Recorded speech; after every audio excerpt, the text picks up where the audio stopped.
Hello नमस्कार दोस्तों, मैं गौरव आपके अपने परिवार पाठशाला विद गौरव में आपका स्वागत करता हूं।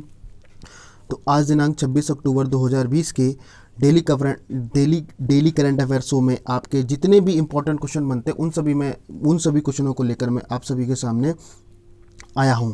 तो आप लोगों को लास्ट अंत तक बने रहना है और क्वेश्चन पढ़ाते टाइम ही मैं आप लोगों को क्वेश्चन ऑफ द डे के बारे में भी जानकारी दूंगा और आप लोगों को कमेंट बॉक्स में उसका उत्तर देना है। और जिन लोगों को पीडीएफ डाउनलोड करने में प्रॉब्लम हो रही वो हमारे टेलीग्राम चैनल पाठशाला विद गौरव में जाकर ज्वाइन कर लेंगे, जिसका लिंक डिस्क्रिप्शन में दे दिया गया है। ठीक है, तो आज का करंट अफेयर शो यहाँ से स्टार्ट करते हैं। देखते हैं आज का हमारा प्रथम क्वेश्चन कौन सा है। प्रथम क्वेश्चन की जब हम बात करते हैं, गुजरात में 3 परियोजनाओं का उद्घाटन। ठीक है, समझते हैं जरा कौन कौन सी योजनाएं जो हैं गुजरात में 3 परियोजनाओं का उद्घाटन किया गया है। प्रधानमंत्री नरेंद्र मोदी ने गुजरात में 3 विकास परियोजनाओं का उद्घाटन किया है। किसान सर्वोदय योजना का उद्घाटन, जिसके तहत किसान सिंचाई उद्देश्यों के लिए सुबह 5 बजे से रात 9 बजे तक विद्युत आपूर्ति कर सकेंगे।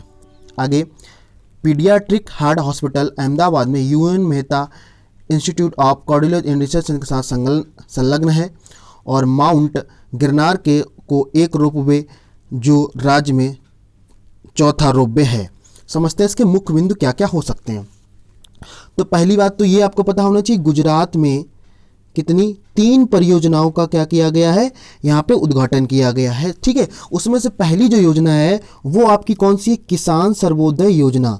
वो किसान सर्वोदय योजना है। इसमें होगा क्या कि जितनी भी आपकी क्या नाम किसानों से रिलेटेड जो भी किसानों को संबंधित जितने भी आपके काम हैं वो सुबह 5 बजे से लेकर रात में 9 बजे तक विद्युत आपूर्ति कर सकेंगे। ठीक है, अब समझ में आ गया होगा। और यहीं पे दूसरी योजना की जब हम बात करते हैं, दूसरी योजना कौन सी है, पीडियाट्रिक हार्ट हॉस्पिटल अहमदाबाद में UN Mehta institute of cardiology and research centre है।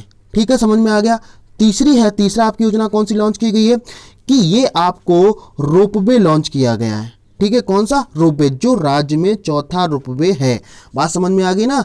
तो कुल मिला के यहाँ के क्वेश्चन जो भी क्वेश्चन इंपॉर्टेंट बनते आपके एग्जाम भी उसे वो मैंने आपको समझा दिए हैं। आज का नेक्स्ट क्वेश्चन देखते हैं। नेक्स्ट क्वेश्चन क्या है, तो यहाँ पे इस क्वेश्चन से जितने भी तो कौन कौन से क्वेश्चन बन सकते हैं ये भी समझ लेते हैं। कितनी योजनाओं को लॉन्च किया गया, 3 योजनाओं को लॉन्च किया गया है। कौन कौन सी किसान सर्वे योजना आपकी लॉन्च की है और कौन सी इंस्टीट्यूट ऑफ कार्डियोलॉजी। और तीसरा कौन सा है कि आपका माउंट गिरनार, कौन सा माउंट गिरनार को एक रोपवे मिला है। ठीक है, जो राज्य में चौथा रोपवे है। क्वेश्चन यहाँ से समझ में आ गया होगा। आगे नेक्स्ट क्वेश्चन देखते हैं। आज का नेक्स्ट क्वेश्चन क्या है। आज का नेक्स्ट क्वेश्चन है कि 47 अतिरिक्त चौकी कहां पे आईटीबीपी में स्थापित की जाएंगी। ठीक है, जरा समझते हैं आप क्यों ये लॉन्च की गई है यार, क्या इसका उद्देश्य क्या है, समझते हैं जरा ध्यान से।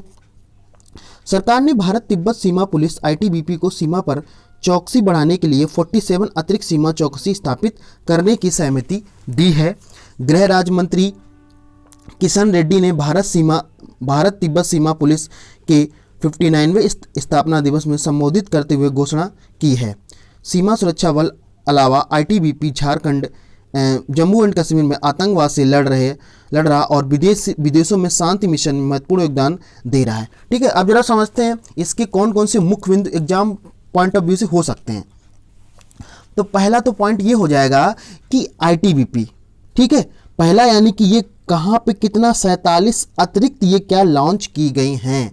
ठीक है, बात समझ में आ गई ना। तो अगर आपसे पूछ लिया जाए कि आईटीबीपी क्या हो जाएगा, इंडियन तिब्बत बॉर्डर पुलिस। ठीक है, इसका पूरा नाम क्या हो जाएगा, इंडियन तिब्बत बॉर्डर पुलिस हो जाएगा इसका। ठीक है, आगे समझते हैं जरा। तो अब ये आखिर लॉन्च किसने की है, तो यानी कि इसका संबोधन किसने किया है, तो ये किया है आपके जो गृह राज्य मंत्री हैं, कौन, किशन रेड्डी ने यहाँ पे किया है। और ये कौन से स्थापना दिवस पे, 59वें 59वें स्थापना दिवस पे ये क्या किया गया है, लॉन्च किया, जो आपके हाल ही में अभी किया गया आईटीबीपी की स्थापना दिवस के रूप में मनाया गया है।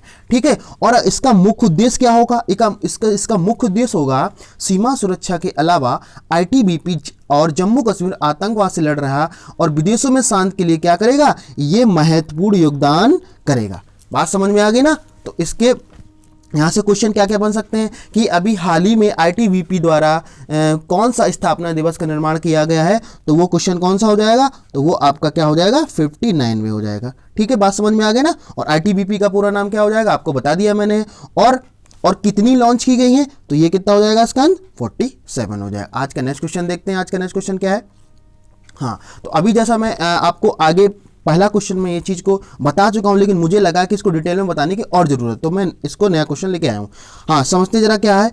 इसमें लिखा है पीएम ने किया विश्व के सबसे लंबे मंदिर रोपवे का उद्घाटन। ठीक है, अभी आगे जो क्वेश्चन मैं इसको एक्सप्लेन कर चुका हूँ, लेकिन ये बहुत इंपॉर्टेंट क्वेश्चन है, तो इसको मैं अलग से लेके ताकि आप लोगों को दिमाग में वो चीज़ आ सके। प्रधानमंत्री नरेंद्र मोदी ने 24 अक्टूबर को गुजरात में गिरनार रोपवे का उद्घाटन करेंगे। रोपवे का निर्माण 130 करोड़ रुपए की अनुमानित लागत पर किया गया है, जिसमें निचले स्तर पर ऊपरी टर्मिनलों के निर्माण के साथ साथ रस्सी का समर्थन करने वाले 9 पोल शामिल हैं। गिरनार रोपवे जूनागढ़ जिले में गिरनार पर्वत पर एक रोपवे है। ठीक है, अब जरा देखते हैं इसके मुख्य बिंदु क्या क्या हो सकते हैं। तो सबसे पहले तो ये याद रखना है, ये लॉन्च किसने किया है, ये लॉन्च किया है पीएम। ठीक है, श्री नरेंद्र मोदी जी ने ये इसका लॉन्च किया, जो हमारे क्या नाम देश के पीएम हैं। और ये सबसे इंपॉर्टेंट क्वेश्चन यहाँ से ये बनेगा, विश्व के सबसे लंबे मंदिर रोपवे, है ना। ठीक है, तो आपको ये चीज़ याद रखनी है, जो सबसे प्रथम चीज़ें पूछती हैं ये आपको याद रखना है। और ये कब लॉन्च किया गया, तो ये आपका किया गया है 24 अक्टूबर को लॉन्च किया गया है। कहाँ लॉन्च किया गया, गुजरात में गिरनार में लॉन्च किया गया है। और क्या है क्या ये, तो ये एक तरीके का रोपवे है, जो आपको फिगर में देखो यहाँ पे दिख रहा होगा। ठीक है, ये यहाँ से जाता हुआ और जहाँ पे मंदिर क्या है, सबसे लंबे मंदिर का ये इसका उद्घाटन किया गया है। और अब आप इसको समझ लेते हैं कि आखिर इसमें लागत कितनी लगी है। तो लागत की जब हम बात करते हैं तो 130 करोड़ रुपए की यहाँ पे लागत लगी हुई है। ठीक है, समझ में आ गया। और इसमें पोलों की बात करते हैं तो इसमें कितने पोल हैं, 9 पोल। पोल का मतलब यहाँ पे खंबे से, कि अगर खंबे एक खंबे से दूसरे खंबे यानी कि तार लगा हुआ है, तार के माध्यम से क्या होगा, ये आपके जाएगा। ठीक है, बात समझ में आ गया। और ये कहाँ पे स्थित है, गिरनार रोपवे जूनागढ़, कहाँ पे, जूनागढ़ जिले में गिरनार पर्वत एक रोपवे है। तो आपको यहां से जितने भी मुख्य बिंदु थे इस क्वेश्चन के, वो फैक्ट मैंने आपको बता दिए हैं। ठीक है, हाँ, आगे समझते हैं आज का नेक्स्ट क्वेश्चन क्या है। तो इस क्वेश्चन में समझ में आ गया होगा ना कौन कौन से क्वेश्चन बन सकते हैं। नेक्स्ट क्वेश्चन देखते हैं आज का है। अब अगला हमारा नेक्स्ट क्वेश्चन है, असम में काटी बिहू मनाया गया। ठीक है, तो ये असम का एक क्या है, एक तरीके का उत्सव है, उसी की बात कर रहे हैं यहाँ पे है। तो यहाँ पे लिखा हुआ है, बोगाई गांव में स्थानीय लोगों ने 17 अक्टूबर 2020 को असम में काटी बिहू उत्सव मनाया। काटी बिहू असमिया लोगों के लिए महत्वपूर्ण दिन है और वे इस अपने घरों कृषि क्षेत्रों में रोशनी करके मनाते हैं। लोग सांस्कृतिक नृत्य करते हैं और दावत का आयोजन करते हैं। इस दिन घर, तुलसी के पौधे, अन्न भंडार और धान के खेतों में मिट्टी के दीप जलाए जाते हैं। ठीक है, जरा समझ लेते हैं मुख्य बिंदु क्या क्या इसके हैं। तो पहली बात तो ये आपको पता होना चाहिए कि असम में काटी बिहू मनाया गया। कौन सा मनाया गया, काटी बिहू मनाया गया। कहाँ पे मनाया गया है, ये असम में मनाया गया। और कब मनाया गया है, अगर कब की बात करते हैं, कब की अगर हम बात करते हैं तो ये कब मनाया गया, 17 अक्टूबर 2020 को मनाया गया। कहाँ मनाया गया है, तो आपका असम में मनाया गया। ठीक है, समझ। और इसके मुख्य बिंदु क्या इसके क्या है कि अपने घरों और क्षेत्रों में रोशनी करके मनाते। जिस तरीके से क्या होता है कि जिस तरीके से सभी भारतीय क्या करते हैं, दीपावली का उत्सव मनाते हैं, उसी तरीके से असम में क्या मनाया जाता है, काटी बिहू मनाया जाता है। ठीक है, आगे लोग सांस्कृतिक नृत्य करते हैं। मतलब क्या करते हैं, लोग सांस्कृतिक नृत्य को करते हैं और ये क्या नहीं, कल्चरल जो भी डांस होता है उन सभी को करते हैं। और ये दावत का आयोजन करते हैं, यानी कि क्या करते हैं, लोगों को, जो भी उनके रिलेशन के लोग हैं उनको खाने पे बुलाते हैं। ठीक है, और इसमें और क्या क्या होता है, इस दिन घर, तुलसी के पौधे, अन्न भंडार और धान के खेतों में मिट्टी के दीप जलाए जाते हैं। यानी कि क्या है, तुलसी जो है आपको पता है कि इसकी पूजा की जाती है, तो घर में क्या करते हैं, तुलसी के पौधे, अन्न का जहाँ पे भंडार स्टोर करते हैं वहाँ पे क्या करते हैं, मिट्टी के दीपक के दिए जलाए जाते हैं। बात समझ में आ गई ना। तो यहाँ से क्वेश्चन आपके कौन कौन से इंपॉर्टेंट बन सकते हैं, आपसे पूछा जा सकता है काटी बिहू कहाँ मनाया जाता है, तो वो असम हो जाएगा। और ये कब मनाया जाता है, 17 अक्टूबर 2020 को मनाया गया है, ठीक है। और ये किसके क्षेत्र में, घरों, और यहाँ से क्वेश्चन पूछ सकता है कि ये किन लोग मतलब कहाँ कहाँ मनाते हैं, तो घरों और कृषि क्षेत्र में मनाया जाता है, ठीक है। आगे समझते हैं आज का नेक्स्ट क्वेश्चन क्या है। आज का नेक्स्ट क्वेश्चन है कि सूर्य की किरण एग्जिबिट करने वाला नया सुपर वाइट पेंट। नया सुपर वाइट पेंट इमारतों को 95.5% धूप को एग्जिबिट करता है। गर्मी को कम करने में इतना अच्छा है कि यह एसी को प्रतिस्थापित करता है। पणडुब्बी के वैज्ञानिकों ने कैल्शियम कार्बोनेट भराव का उपयोग करके एक नए एक्रोलिक का विकास किया है। इसका तापमान परिवेश के तापमान की तुलना में रात में 10 डिग्री सेल्सियस और दिन के उजाले में 1.6 डिग्री कम करता है। और क्या इसका काम है, यह इमारतों को ठंडा रख सकता और बाहरी मशीनरी को गर्म होने से बचा सकता है, ठीक है। तो बात समझ में आ गई ना। तो कुल देख लेते हैं इसमें क्या है। तो एक तरीके का ये पेंट, जो पेंट होता है आपका, जिससे आप लोग पुताई करते हैं घरों में, तो ये आपका बनाया गया और वो नाम क्या है, सुपर वाइट पेंट, ठीक है। बात समझ में आ गई ना। तो ये क्या करता है, ये यानी कि इसका अगर इसके मुख्य बिंदु की बात करें, इसका तापमान कितना है कि इसका तापमान रात 10 बजे 10 डिग्री सेल्सियस से दिन के उजाले में 1.7 डिग्री को क्या करता है, कम करता है। और ये करने का काम क्या करता है, ये इमारतों को ठंडा रखता है और बाहरी मशीनों को गर्म होने से बचाता है। यानी कि जो आपकी क्या मशीन लगी हुई है उनको क्या करता है, गर्म होने से बचाता है, ठीक है। और कितने परसेंट है ये, 95.5 धूप को एग्जिबिट करता है, ठीक। समझ में आ गया होगा। तो उस पेंट का नाम क्या है, वो पेंट का नाम है सुपर वाइट पेंट है, ठीक है। और इसमें अगर इसकी बात करें कि क्या क्या इसमें भरा हुआ है, तो कैल्शियम कार्बोनेट, किसकी, कैल्शियम कार्बोनेट का भराव किया गया है, उसके उपयोग एक्रिलिक का विकास किया गया, ठीक है। चलो आज का नेक्स्ट क्वेश्चन देखते हैं। आज का नेक्स्ट क्वेश्चन क्या है। तो आज का नेक्स्ट क्वेश्चन है कि किरण रिजिजू ने Y20 समिट में हिस्सा लिया, ठीक है। जरा समझते हैं इसके मुख्य बिंदु क्या क्या है। खेल मंत्री किरण रिजिजू सऊदी अरब में रियाद में आयोजित यूथ 20 शिखर सम्मेलन में शामिल हुए हैं। शिखर सम्मेलन 15 अक्टूबर 2020 को शुरू हुआ और 17 अक्टूबर 2020 को संपन्न हुआ। शिखर सम्मेलन का विषय था सरकार कोविड-19 अवसरों पर युवा संवाद। Y20 यूथ समिट एक युवा नेतृत्व वाला एक आयोजन है जो G20 देशों के नेताओं को G20 लीडर्स एजेंडे पर चर्चा करने के लिए एक साथ लाता है, ठीक है। देखते हैं इसके मुख्य बिंदु क्या है।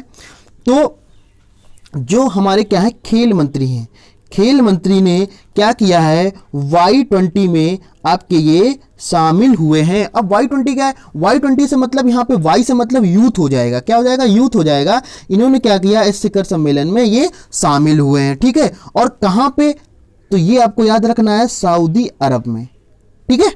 हाँ, देखते हैं जरा शिखर सम्मेलन कब शुरू हुआ था। ये शिखर सम्मेलन शुरू हुआ था 15 अक्टूबर 2020 को और ये कब खत्म हुआ है, 17 अक्टूबर 2020 को ये संपन्न हुआ। तो यहाँ इसको याद रखना, आपको इंपॉर्टेंट क्वेश्चन यहाँ से बन जाएगा, ठीक है। और इसका सबसे मेन जो आप लोगों को याद ही रखना है, क्योंकि आपने देखा होगा जितने भी आप वनडे एग्जाम हो रहे हैं या आपके यूपीएससी या यूपीपीएससी के जितने भी एग्जाम, उन सभी में क्या होता है, थीम पूछ ली जाती है, विषय पूछ लिया जाता है।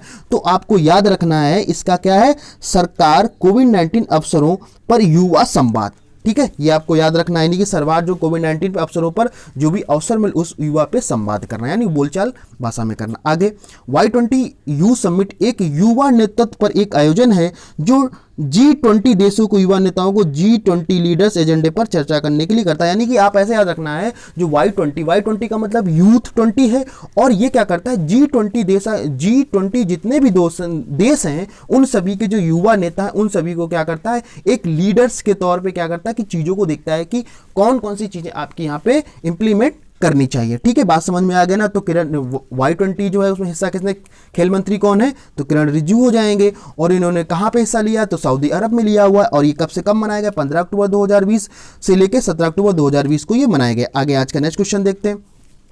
आज का नेक्स्ट क्वेश्चन है, लुइस हैमिल्टन LG सिग्नेचर के एम्बेसडर बने। देखते जरा समझते।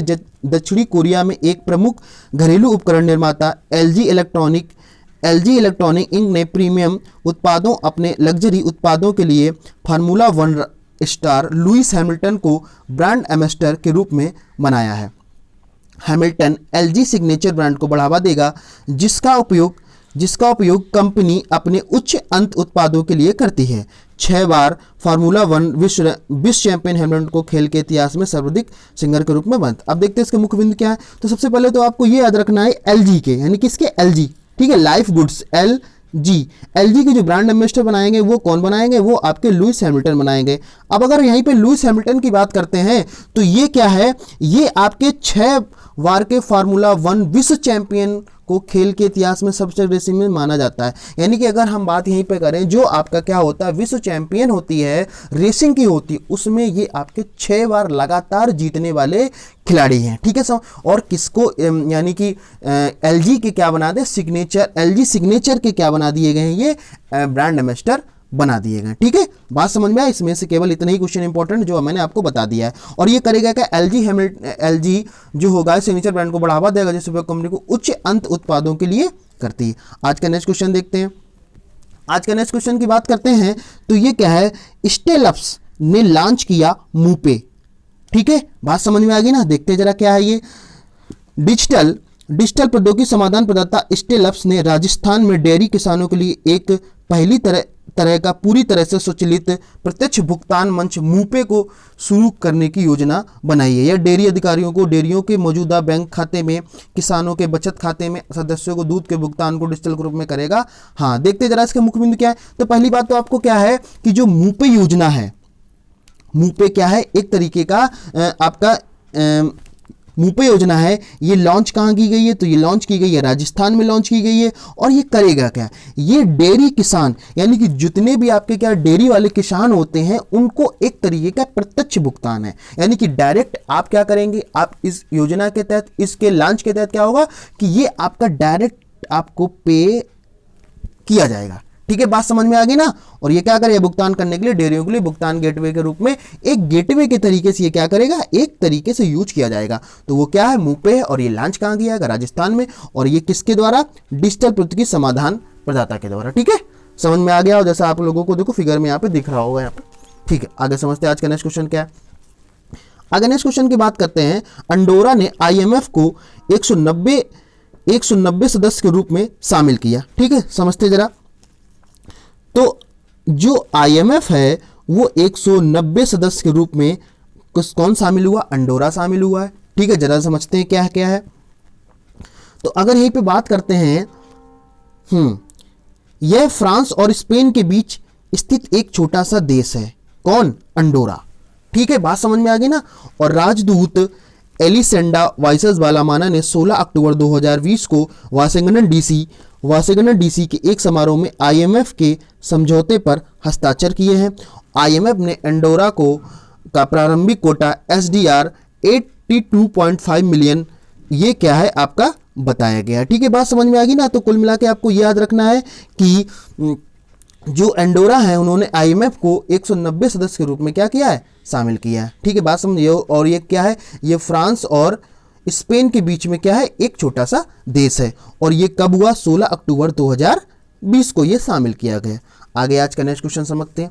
आज का नेक्स्ट क्वेश्चन है कि विश्व का सबसे बड़ा बग फॉर्म बनाएगा इनसेक्ट। समझते जरा क्या है इनसेक्ट, ये विश्व का सबसे बड़ा बग फॉर्म, ठीक है। समझते जरा क्या है। फ्रेंच स्टार्टअप इनसेक्ट विश्व के सबसे बड़े इंडोर बग फॉर्म को निर्माण करेगा। इनसेक्ट ने Hollywood star Robert Downey junior के फुटप्रिंट कोएलेशन संबंधी निवेशकों को $224 मिलियन जुटाए हैं ताकि उत्तरी फ्रांस में अमीन्स में एक दूसरे को बग का फॉर्म निर्माण किया जा सके।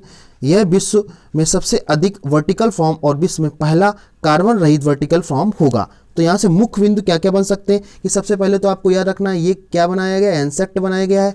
और ये कहाँ पे है, फ्रेंच स्टार्टअप के द्वारा ये बनाया गया और विश्व का सबसे बड़ा इंडोर बग फॉर्म होगा। तो क्वेश्चन आपसे पूछ लेगा कि सब विश्व का सबसे बड़ा बग फॉर्म कौन सा है, तो इंसेक्ट है। ठीक है, और इसमें अगर हम यहाँ पे लागत की बात करें तो कितना निवेश किया गया, $224 मिलियन निवेश किया गया यहाँ पे। ठीक है, आगे समझते हैं। और यह विश्व में सबसे अधिक वर्टिकल फॉर्म, और क्या है, विश्व में कार्बन रहित वर्टिकल फॉर्म बना दे। अब देखो यहां से आपसे क्वेश्चन ऐसे ही घुमा देगा वो एग्जाम में, कैसे पूछ लेगा कि विश्व में पहला कार्बन रहित वर्टिकल फॉर्म, तो आपको याद रखना है वो कौन सा है, इंसेक्ट है। ठीक है, आज का नेक्स्ट क्वेश्चन देखते हैं। आज का नेक्स्ट क्वेश्चन है, वैश्विक इंटरनेट स्पीड में भारत 131वां स्थान उसको मिला है। जरा समझते हैं, देखते हैं कौन कौन इसके और क्या क्या मुख्य बिंदु है। जब इसके मुख्य बिंदु की बात करते हैं तो भारत में सितंबर में भारत वैश्विक मोबाइल इंटरनेट स्पीड में 138वें में से 131वें पर था। ठीक है, समझते हैं जरा क्या है। तो ये दक्षिण कोरिया 121 Mbps और औसत ग्लोबल इंटरनेट स्पीड के साथ इस सूची में सबसे ऊपर रहा है, यानी कि सबसे टॉप लेवल पे कौन रहा है, दक्षिण कोरिया रहा है। पड़ोसी देशों में जैसे श्रीलंका, पाकिस्तान, नेपाल को वैश्विक इंटरनेट स्पीड में भारत को से अधिक स्थान दिया गया है। यह रिपोर्ट उकला के स्पीड टेस्ट ग्लोबल इंडेक्स द्वारा तैयार की जा सकती है। समझ में आ गया ना यहाँ पे। तो देखते हैं इसके मुख्य बिंदु क्या है इस क्वेश्चन के, समझते हैं। देखो सबसे पहले नंबर पे क्या है कि 138 जो देश थे उनमें क्या किया था, इसमें जो वैश्विक मोबाइल इंटरनेट स्पीड है इसमें क्या थे, 138 देश क्या हुए थे, शामिल हुए थे। उसमें जो इंडिया को 131वां स्थान प्राप्त हुआ है। उसमें से जो दक्षिण कोरिया है उसको सबसे टॉप लेवल पे, यानी कि सबसे फर्स्ट नंबर पे स्थान दिया गया है। और यहीं पे क्या है कि यह रिपोर्ट जो है ये उकला के स्पीड टेस्ट ग्लोबल इंडेक्स द्वारा तैयार की जा सकती है। ठीक है, बात समझ में आ गई ना। तो यहां से आपसे क्वेश्चन ये भी पूछ सकता है कि जो आपका वैश्विक इंटरनेट स्पीड है ये कौन से इंडेक्स के द्वारा रिपोर्ट तैयार की जा सकती है, तो इसका आंसर क्या हो जाएगा, इसका आंसर जो है उगला के स्पीड टेस्ट ग्लोबल इंडेक्स द्वारा ये तैयार की जा सकती है। जब से सबसे टॉप लेवल पे किसने स्थान पाया, तो दक्षिण कोरिया है। ठीक है, और अगर इंडिया की बात करें तो इंडिया कौन से नंबर पे है, 131वें नंबर पे ये स्थान पे इंडिया रहा है। ठीक है, बात समझ में आ गई ना। आज का नेक्स्ट क्वेश्चन समझते हैं। आज का नेक्स्ट क्वेश्चन क्या है, आज के नेक्स्ट क्वेश्चन की हम बात करते हैं। आज का नेक्स्ट क्वेश्चन है आज का नेक्स्ट क्वेश्चन है कि अंतरराष्ट्रीय सेब दिवस 20 अक्टूबर को मनाया गया है। तो समझते जरा इसको क्या है। देखो यहां पे लिखा है हर साल क्या किया जाता है, आपका 20 अक्टूबर को अंतरराष्ट्रीय सेब दिवस। सेब का मतलब समझते हो, आपको पता ही होगा क्या होता है। ठीक है, हाँ, 2004 में इस पेशे को सम्मान देने के लिए यह दिन शुरुआत किया गया था। डॉक्टर विल गैलागोर ने एक प्रसिद्ध सेफ और वर्ल्ड एसोसिएशन ऑफ सोसाइटी के रूप में इसको नामित किया गया था। उसी दिन से क्या होता है, ये डे मनाया जाता है। ठीक है, तो उसके मुख्य बिंदु क्या जरा देख लेते हैं। तो ये जो अंतरराष्ट्रीय सेब दिवस है ये आखिर कब मनाया जाता है, तो ये आपका क्या हो जाएगा, 20 अक्टूबर हो जाएगा। और ये जो है ये कब, यानी कि कब से मनाया जा रहा है, तो ये आपका 2004 से, यानी कि अभी तक इसको कितने 16 साल इसको हो चुके हैं मनाते हुए। ठीक है, और इसकी थीम क्या, मैंने फिर आपको बताया था कि इस तरह के क्वेश्चन आपके एग्जाम में बहुत ही इंपॉर्टेंट होते हैं, जहां से आपको डायरेक्टली पूछ लेगा कि इसकी थीम क्या है या इसका विषय क्या है। तो ये याद रखना क्या हो जाएगा, ये हो जाएगा आपका भविष्य के लिए स्वास्थ्य भोजन, यानी कि जो आपका फ्यूचर है उसके लिए आपका कैसा रहेगा कि एक तरीके से हेल्दी फूड होना चाहिए। ठीक है, तो इससे जितने भी इंपॉर्टेंट क्वेश्चन थे उन सभी को मैंने आपको एक्सप्लेन कर दिया। आई थिंक आप सभी लोगों को पूरी बात समझ में आ रही होगी। और जो लोग अभी तक हमारे चैनल पर नए हैं उन सभी लोगों से रिक्वेस्ट है कि वो चैनल को सब्सक्राइब कर दें, लाइक करें, शेयर करें और कमेंट करके बताया करें कि ये सेशन कैसा रहा है, ताकि उसको और इम्प्रूव किया जा सके। ठीक है, आज का नेक्स्ट क्वेश्चन देखते हैं क्या है। यहां से क्वेश्चन याद रहेगा ना, कौन कौन से क्वेश्चन बन सकते हैं। तो पहला क्वेश्चन क्या हो जाएगा कि अंतरराष्ट्रीय दिवस कब मनाया था, 20 अक्टूबर को मनाया जाता है। और ये कब से लॉन्च किया गया, यानी कि 2004 से लॉन्च किया। इसकी थीम क्या है, भविष्य के लिए स्वास्थ्य भोजन है। ठीक, आगे समझते हैं। आगे यहीं पे अगर हम बात करते हैं तो कोच्चि में 3 महिला पायलटों को पहला बैच यहां पे क्या हुआ है, आपका स्टार्ट हो गया है। ठीक है, तो देखते हैं जरा क्या है। भारतीय नौसेना ने डार्डियन एयरक्राफ्ट पर 3 महिला पायलटों को पहला बैच संचालन किया है। उन्होंने पूरी तरह से ऑपरेशन मैरीटाइम टोही एमआर पायलट के रूप में स्नातक किया है। 3 महिला पायलटों ने लेफ्टिनेंट दिव्या शर्मा और लेफ्टिनेंट शुभांगी स्वरूप और लेफ्टिनेंट शिवांगी सिंह आपकी हैं। उन्होंने शुरू में भारतीय वायुसेना के साथ साथ आंशिक रूप से DOFE पाठ्यक्रम से पहले नौसेना को बुनियादी दी है। यानी कुल मिलाकर आपको ये क्वेश्चन आपसे पूछा जा सकता है कि जो महिला पायलट हैं 3 महिला पायलट हैं, इनका पहला बैच कहाँ पे लॉन्च किया गया है, तो इसका आंसर क्या हो जाएगा, कोच्चि हो जाएगा। अब अगर यहीं पे हम बात करते हैं कि आखिर वो 3 महिला कौन कौन सी हैं, तो वो कौन सी हैं, एक तो आपकी दिव्या है और दूसरा क्या है, शुभांगी स्वरूप है और तीसरी है आपकी शिवांगी। यानी कि अगर आपको कैसे याद रख सकते हो इसको, DSS यानी कि दिव्या, शिवांगी और क्या नाम, शुभांगी, ये तीनों आपकी जो फिगर में आपको दिख रहे हैं, तो क्या हो जाएगा, DSS करके आप लोग याद रख सकते हैं। ठीक है, बात समझ में आ गई ना। तो यहाँ से क्वेश्चन इससे भी इतना ही आपका पूछ लेगा कि 3 महिला पायलट है, ये जो पहला बैच है कहाँ पे लॉन्च किया गया, तो ये आपका कोच्चि में हो जाएगा। ठीक है, कौन कौन है ये आपको मैंने बता दिया।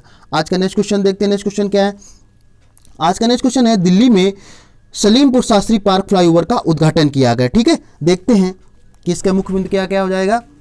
मुख्यमंत्री अरविंद केजरीवाल ने पूर्वोत्तर दिल्ली में सलीमपुर और शास्त्री पार्क में बहुप्रतीक्षित फ्लाईओवर को जनता के लिए खोल दिया है। इंटर स्टेट बस टर्मिनल और यूपी के बीच की दूरी को सीमा को अब 10 मिनट में तय किया जा सकता है। Salimpur Shastri park flyover package को अनुमानित परियोजना 303.31 करोड़, लेकिन दिल्ली सरकार ने दोनों फ्लाईओवर को पूरा करने के लिए केवल 250 करोड़ रुपए खर्च किए हैं। तो इसके मुख्य बिंदु क्या है जरा देख लेते हैं। यानी कि क्या, सलीमपुर शास्त्री पार्क फ्लाईओवर, सलीमपुर ये जो आपका यानी कि फ्लाईओवर है, ये कहाँ पे है, दिल्ली में है। और इसका अगर उद्घाटन की बात की जाए तो ये इसका किसने, जो आपके दिल्ली के मुख्यमंत्री हैं अरविंद केजरीवाल जी ने, इन्होंने क्या किया है, वहाँ पे इसका उद्घाटन यानी खोल दिया है। और इसकी खासियत क्या है, इंटर स्टेट बस टर्मिनल और यूपी के बीच, यानी कि इस दूरी को कितने मिनट में तय किया जाएगा, केवल और केवल 10 मिनट में इसको तय किया जाएगा। यहीं पे अगर हम बात करते हैं कि इसकी अनुमानित लागत कितनी थी, इसकी अनुमानित लागत कितनी थी, 303.31 करोड़ थी। लेकिन इन दोनों फ्लाईओवरों को यानी कि अरविंद केजरीवाल की सरकार के द्वारा 250 करोड़ रुपए में क्या किया गया, इसका लागत यानी इस पर खर्च किया गया। तो यहाँ पे आप लोग देख रहे हो कि किस तरीके से इसको लॉन्च किया गया था और कितने रुपए में ये बन के तैयार हो गई। ठीक है, तो आपसे क्वेश्चन यहाँ से ये पूछ सकता है, सलीमपुर शास्त्री पार्क फ्लाईओवर कहाँ पे है, तो वो दिल्ली में है। इसका अभी हाल ही में किसने उद्घाटन किया है, तो ये अरविंद केजरीवाल ने किया है। इसमें जो अनुमानित लागत है, अनुमानित का मतलब ये होता है कि इसमें अनुमान लगाया जाता है इतनी लागत लग सकती है। ठीक है, तो ये आपका कितना था, 303.31 करोड़ था।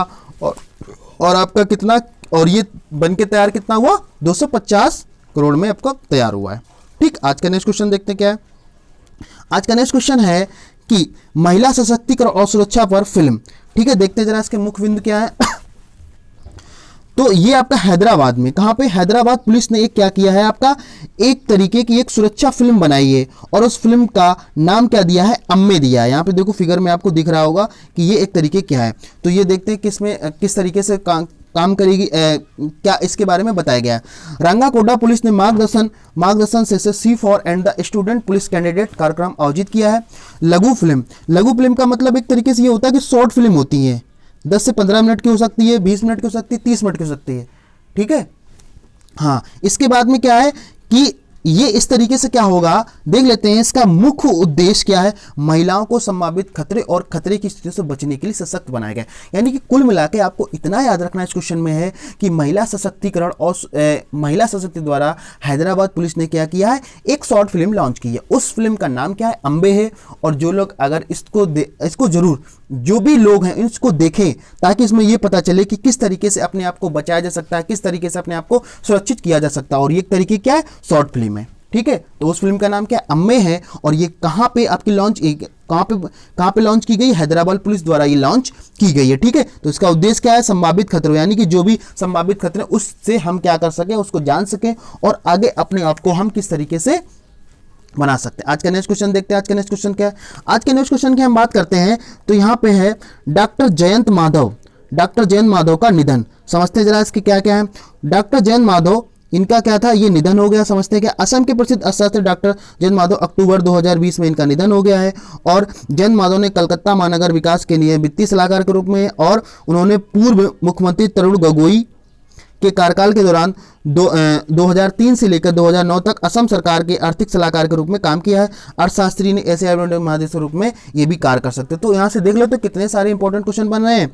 अगर आपसे पूछ लिया जाए कि जयंत माधव कहाँ के रहने वाले, तो असम के रहने वाले थे, ठीक है। और इन्होंने किस में काम कर चुके हैं, ये आपके कलकत्ता महानगर विकास में काम कर चुके हैं। और ये क्या हैं, ये आर्थिक सलाहकार भी रह चुके हैं। कब रह चुके हैं, 2003 से लेकर 2009, किसके कार्यकाल में, मुख्यमंत्री तरुण गोगोई के कार्यकाल में। और ये आपके अर्थशास्त्री भी यानी कि एशियन डेवलपमेंट जो बैंक है, इसके क्या है, निर्देशक के रूप में रह गए। तो आज का क्वेश्चन ऑफ द डे बनता है आपसे कि जो आपका एडीबी है, ठीक है, एडीबी की जब हम बात करते हैं तो इसकी स्थापना कब होती है और इसके अभी प्रेजेंट टाइम पे अध्यक्ष कौन है, इतना आपको बताना। और इसका मुख्यालय कहाँ पे, 3 क्वेश्चन आपको बताना है कि एडीबी है, एडीबी के आपके क्या नाम, अध्यक्ष कौन प्रेजेंट टाइम पे, इसकी स्थापना कब हुई थी, ठीक है।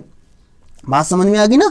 चलो आज का नेक्स्ट क्वेश्चन देखते हैं। आज का नेक्स्ट क्वेश्चन क्या है, तो आज का नेक्स्ट लास्ट था ही क्वेश्चन। तो आप थैंक फॉर सभी को वाचिंग। तो जो लोग अभी इस चैनल पे नए हैं वो प्लीज़ कृपया जाके चैनल को सब्सक्राइब कर लें और ज़्यादातर लोगों को पहुंचाएं। और आपको अगर कोई डाउट लगता है तो वो कमेंट बॉक्स में आप बताएं कि आपको इस चीज़ में प्रॉब्लम हो रही है, ये आपको समझ में नहीं आ रहा है, या आपको जो कमेंट आप लोग जरूर किए, ज़्यादातर होगा मैं सभी कमेंट को आपको खुद देखता हूँ और खुद आपको बताऊँगा कि क्या इसमें कैसे करना है, ठीक है। और जिन लोगों को PDF के लिए PDF अगर किसी को प्रॉब्लम हो रही है तो वो क्या करे, हमारे टेलीग्राम चैनल है जिसका लिंक्स आपके क्या नाम डिस्क्रिप्शन में मिल जाएगा, जहां से आप लोग क्या कर सकते हैं, डाउनलोड कर सकते हैं डेली के डेली PDF। और हमने आपको बता दिया कि आपको करंट अफेयर इसी तरीके से पढ़ना। अब वो वनडे एग्जाम वाला नहीं रहेगा कि आपसे डायरेक्ट ये पूछ लेगा कितने से कितना। अब आपको जब तक पूरी चीज़ें नहीं पता होंगी तब तक आप चीज़ों को नहीं कर पाएंगे, ठीक है। आई थिंक सभी लोगों को पूरी बात समझ में आ गई होगी। तो आज का सेशन यहीं पे फिनिश करते हैं, ठीक है। Thanks for watching.